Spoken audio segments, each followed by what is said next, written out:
Hello, everyone. Welcome to another one-on-one Talking Feds. I am here today with Justin Wolfers, who's a professor of economics and public policy at the University of Michigan.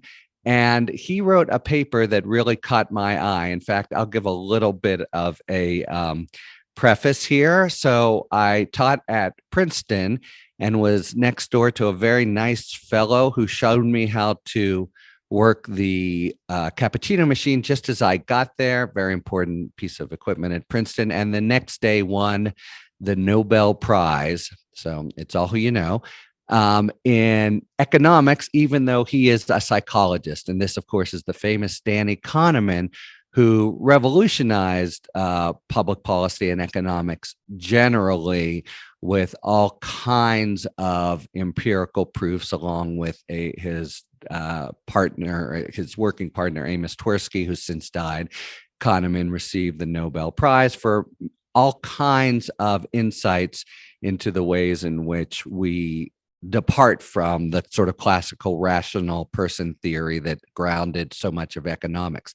Anyway, one very big principle that I've always taken as well established is that we are benighted and unaware of the results to our well-being of having a lot of money, and that in fact you need a certain amount of money. The figure that's been bandied about that I've heard is about $75,000 in a current U.S. economy for basic contentment or well-being, and that incremental rises thereafter don't really correlate with increases in well-being. Well, come along Justin Wolfers and his partner and colleague, Betsy Stevenson, to contest this, what I thought was a very well-established, but as his paper suggests, not very empirically grounded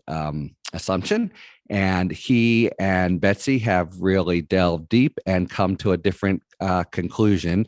So first, I wanted to thank Justin, but also ask him to immediately correct anything that I've mistakenly put about the question on the tables. Thanks for being here. And what did I mess up so far? Harry, thanks, mate. I do want to slightly reframe. So there are two important sets of actors in this debate, and it's worth separating them. So the first was Richard Easterlin, who's an economist and demographer down the road from you at USC. Mm-hmm. Easterlin made the claim that money doesn't buy happiness. His claim was, if you look across countries, rich countries are not happier than poor countries, but rich people within a country are happier than poor people. He also claimed that as countries got richer over time, they didn't get happier. That was what he called the Easterlin paradox.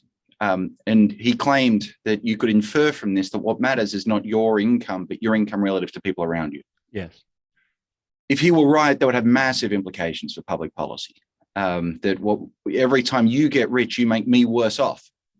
So then we need to tax you a lot because every time you get rich, it emits hedonic pollution. So Betsy and I in an earlier Brookings paper really took that set of questions to task. And it turns out that the Easterlin paradox was based on weak data, problematic statistical inference, and maybe looking for what you hope is true rather than what's actually true. The reality is that within a country at a point in time, rich people are happier than poor people. When you compare countries, rich countries are happier than poor countries in roughly equal measure. And as countries roughly equal measure to their wealth. In roughly equal measure to when you compare rich and poor people. To relative wealth. Oh, okay. Right. When I see to the people. Yes. Mm-hmm. You get a similar income happiness gradient as you get from comparing rich and poor countries. And when you look at countries over time, as they get richer, they've gotten happier. So the Easterlin paradox, we think is not a paradox because it's not true. Moreover, it was never a paradox. If you go back to Easterlin's original data, it turns out you could find even evidence back then that what he was claiming was not true. That was claim one, it's gone. And I think most psychologists, economists, sociologists, political scientists, very interdisciplinary field, would now concede the point. I want to just put a little parenthesis there. A different claim that people make is that economics doesn't matter as much for happiness as you might think. That could be true, right? It could be that economic growth doesn't deliver huge gains compared to, say, having a loving family, being religious, any number of other things, not going through a painful divorce. So it's possible. So my claim is the economy matters. We have strong evidence of that. That doesn't leave out those who say it's not the only thing, or even it's a smallish thing. Okay. Now, one quick question before burying the Eastland paradox, right, which is just what this point about relative happiness. Does it seem to be the case that a person with X income living on a block where she has 10% more than the next person who just moves a few blocks over, so she has 10% less? In other words, the chafing of keeping up with the Joneses. Does that impact seem still to be bona fide? So the claim that what matters is relative income then means if the Joneses are poor, you feel happy, and if the Joneses are rich, you feel miserable. Most of the strongest evidence in favor of that claim comes from things like surveys of Harvard undergraduates. And you ask them things like, would you rather earn 50,000 while everyone else earns 20,000, or earn 60,000 while everyone else earns 100,000? And Harvard undergraduates, being Harvard undergraduates, say they'd rather be king of the pile, even if it's a smaller pile. Now, it turns out the real world gives us a beautiful experiment here. It's called the US southern border. You, Harry, could cross that southern border, live in Mexico, and be the richest guy in any village you wanted by quite a lot. Of course, for Mexicans, by the way, you being where I am, you can actually now, as of a few weeks ago, take the trolley. I got on a trolley near my house, rode 40 minutes, and walked across Mexico. So, if this works out, maybe I should do it all the time. Okay, go ahead. Can't do that from Michigan, brother. I'll tell you that. If this relative income thing is right, then also the worst thing you could do for your happiness would be to be a Mexican who crossed north across that border, because you'd go from being a middle-class Mexican to relatively poor in Southern California. So if what we think matters is relative income, there should be a queue on the northern side of the border trying to get into Mexico. What's the reality, Harry? You've seen that border. There's actually a great play where that's the big insight. When You Coming Back, Red Ryder, where they say, wait a second, nobody's trying to go into Mexico. And that breaks open the whole drama. So I'm all right. So we're with you. And all right. So even that part is dead and buried. Okay. So now fast forward to, I guess, the 80s or so. We're 90s? Well beyond the 80s. We're into probably the early teens. Okay. And Danny Kahneman together with Angus Deaton. So that's two Nobel laureates, two Princeton Nobel laureates right there. Right. They analyzed data looking at people predominantly within the US. And here's an important point. They weren't looking at the traditional questions, which are what we call evaluative questions. An evaluative question asks you to evaluate your life as a whole. How satisfied are you with your life? How happy are you with your life as a whole? That is where we had strong evidence money matters. They looked at questions that were more of the form, did you smile or laugh a lot yesterday? Were you sad much yesterday? So much more affective. The perfect thing would be if we had point in time measures. We don't, it's hard to do those. No, I actually thought they did. So this is super important, what we're talking about when we talk about well-being and happiness, because a lot of people say, oh, how can you measure? But let me just reinforce and make sure I have this right. So there's two kinds of questions you ask people, lots of people. And one is along the lines of, are you generally satisfied, et cetera. And then is, I actually thought the mainstay questions were, how do you feel right now? You wear a kind of a beeper and it beeps and you give a sort of 1 to 10. Right. So those, what we want, you can think about just two ends of a spectrum. One is purely affective, where you would want, right now, Harry, how you doing? And you tell me 7 out of 10, right? Yeah. Versus, hey, Harry, go away and think, have a glass of port. And there's different names for these, right? This is a very important distinction. And so this is evaluative. Right? Yeah. That's when you go away and think. Affective is point in time. Got it. Turns out pure affective measures are very hard because you can't really call millions of people and say, how are you doing right now? Danny invented this thing that's sort of like as close as you can get to it, which is how'd you do yesterday? I see. And so it turns out within the United States, it's still true on evaluative measures. As people get richer, they get happier. There's a claim that at some point there's satiation. Now, here's an important part. So satiation means extra money doesn't matter. We tend to think most of these measures of well-being rise in the log of income. Let me say that in English for your listeners. Yeah. No matter what your income is. Tough. is. Everybody hold on, but it's important. Go ahead. It actually is. Yeah. No matter what your income is, a 10% rise in income has the same boost in well-being. So for a working class guy who's getting by on $20,000, that says $2,000 buys that person as much extra happiness as, let's take someone earning, a law partner earning $500,000 a year, as that person earning $50,000, right? So there's no debate that it takes more money to get the same bump in happiness. But the general claim is the same percent rise in income builds the same bump in happiness, right? But there was a view, people have a view, and it's an intuition that at some point extra money doesn't matter. At a fairly low point, no? Well, I don't know what your intuition is. Yes, okay. So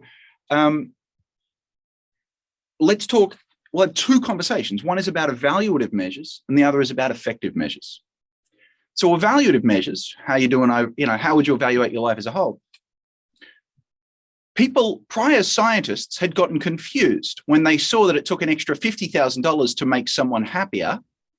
They said, oh, extra income doesn't make them happier at all. I see, right. You have to be kind of careful about your statistical techniques in order to not screw that up. And even worse, it's very hard to find public opinion data that has a lot of people on high incomes. So a lot of our data says things like, what is your income? 20,000, 30,000, 40,000, 50,000. And then it says like $100,000 or more. So we found data that has people's incomes all the way up to $500,000. And it turns out that in the data, everyone on $500,000 per year rates themselves as happy. Now, I should say, when I say everyone, I mean all three respondents. Yeah. But what is true is that when you look, I've looked at every country in the world, and in every one of those countries, as far as we can tell, income continues to rise in the log of income well beyond any level. Sorry, happiness rises in the log of income well beyond any level that you might have thought of as being associated with satiation. And people have since gone back and done things like interviewed millionaires to try and learn more about the rich. Because here's this crazy thing. If you want to say the rich aren't any happier, you got to study a lot of rich people. But people didn't have many rich people in their surveys. And so it really does appear that people on 200,000 are happier than people on 100,000. People on 400,000 are happier than people on 200,000, and people on $1 million are happier than all of them. And that's across countries. And there's also a different claim about countries themselves. Yeah. But then why is it, maybe I have this wrong, and maybe we need to stop for a moment and talk about what we mean by well-being, but right. It's certainly the conventional wisdom that certain countries that are quite well-to-do, but not the wealthiest in the world.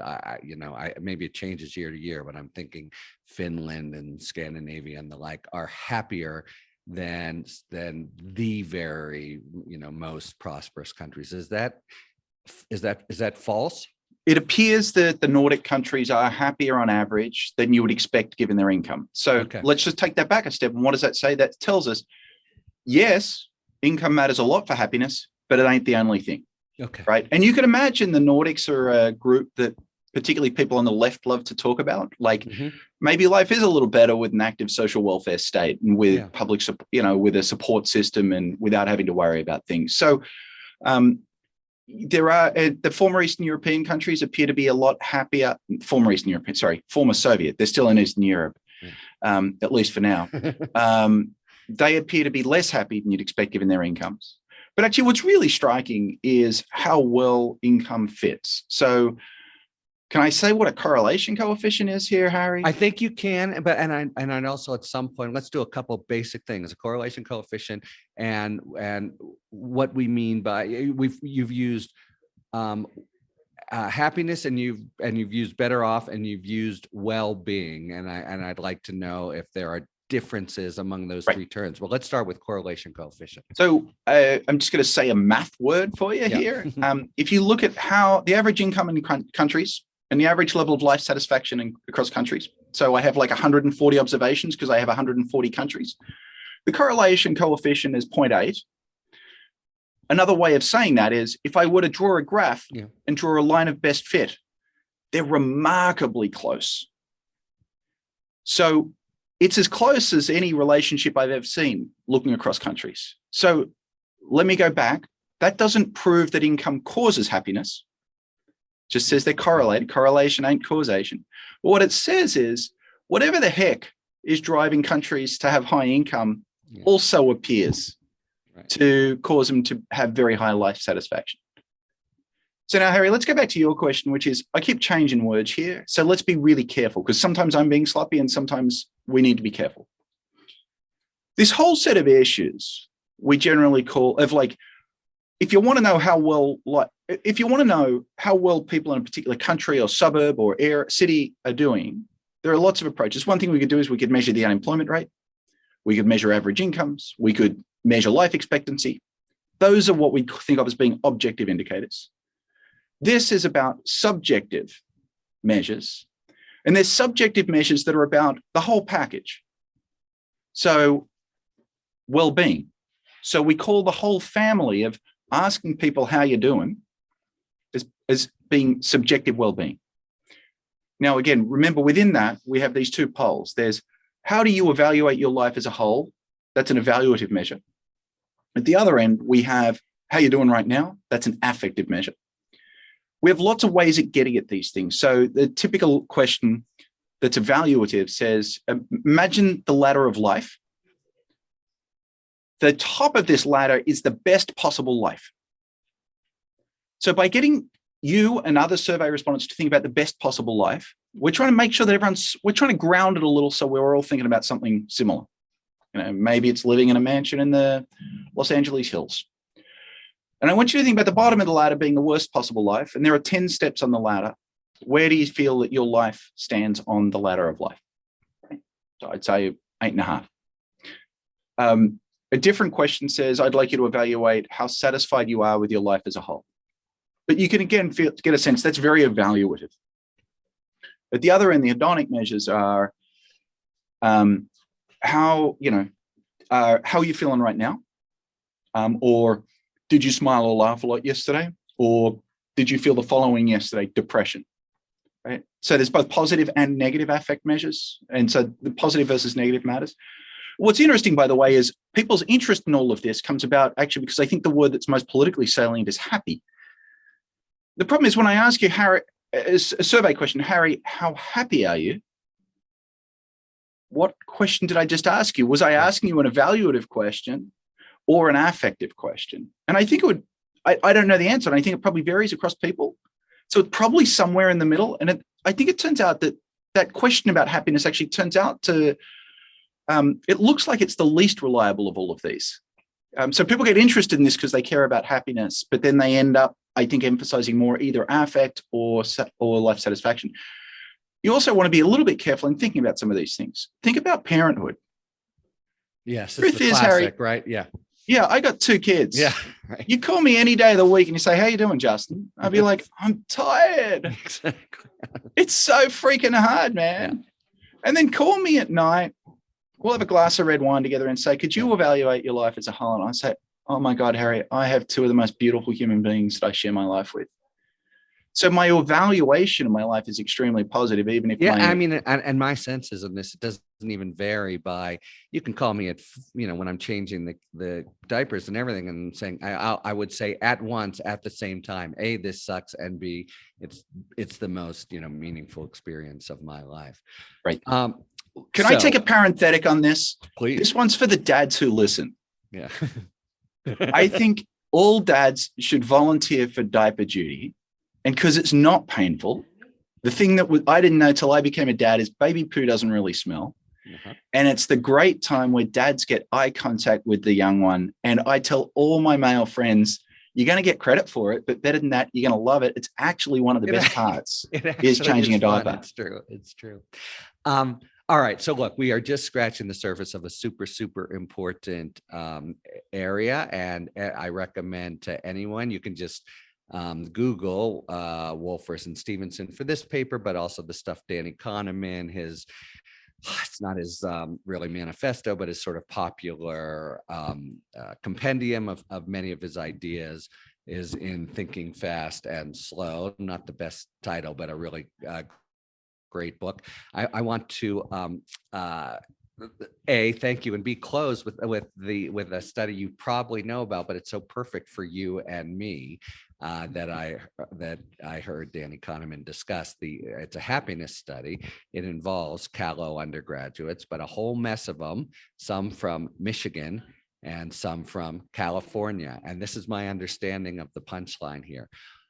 You take them into a remarkable degree, like the second decimal point, they come out exactly the same in their measurement of happiness. And whether evaluative, subjective, et cetera. And but both the Michiganders and the Californians aver that the Californians are happier. Do I have that right? You have that right. And the thing is, if I say to you, who's happier, a Michigander or a Californian, you immediately think about what's different.